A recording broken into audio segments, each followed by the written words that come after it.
College যে আহি গম পালোঁ গাইজ আজি বোলে কিবা এখন মেলাৰ আয়োজন কৰা হৈছে। কি মেলা বা চাওঁ ব'লকচোন।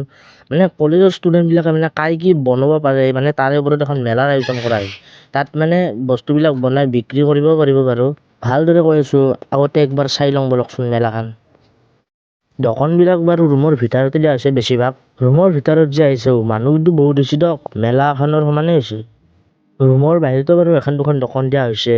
গাইজ মই ভাবিছিলোঁ ছোৱালীবিলাকে একো বনাব নাজানে নেকি, কিন্তু গাইজ মোৰটো কিন্তু ভুল আছিল দিয়ক।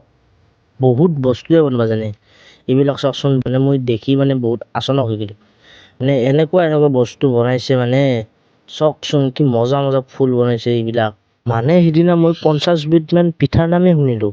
মই মানে যি পিঠা আজিলৈকে মানে নাম যদিও শুনিছিলোঁ কিন্তু মানে খাই পোৱা নাছিলোঁ। এতিয়া বাৰু খাই চালোঁ এনেকৈ ফুচকা এনেকৈ কেক চেক বহুত বিভিন্ন ধৰণৰ।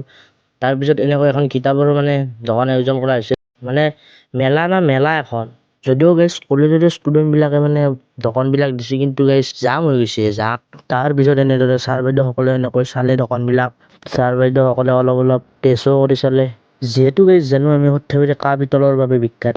সেইকাৰণে কাঁহ পিতলৰে কিছুমান বস্তু তৈয়াৰ কৰি অনা হৈছে, লগতে এডাল কলগছো অনা হৈছে চাওকচোন। তামোল পাণ মানে কি নাই। তাৰপিছতে আৰু বাহিৰৰ পৰিস্থিতি চাওঁ বুলি আহোঁ দেখোঁ মানে ব্ৰেড চপ, আলু চপ যি লাগে।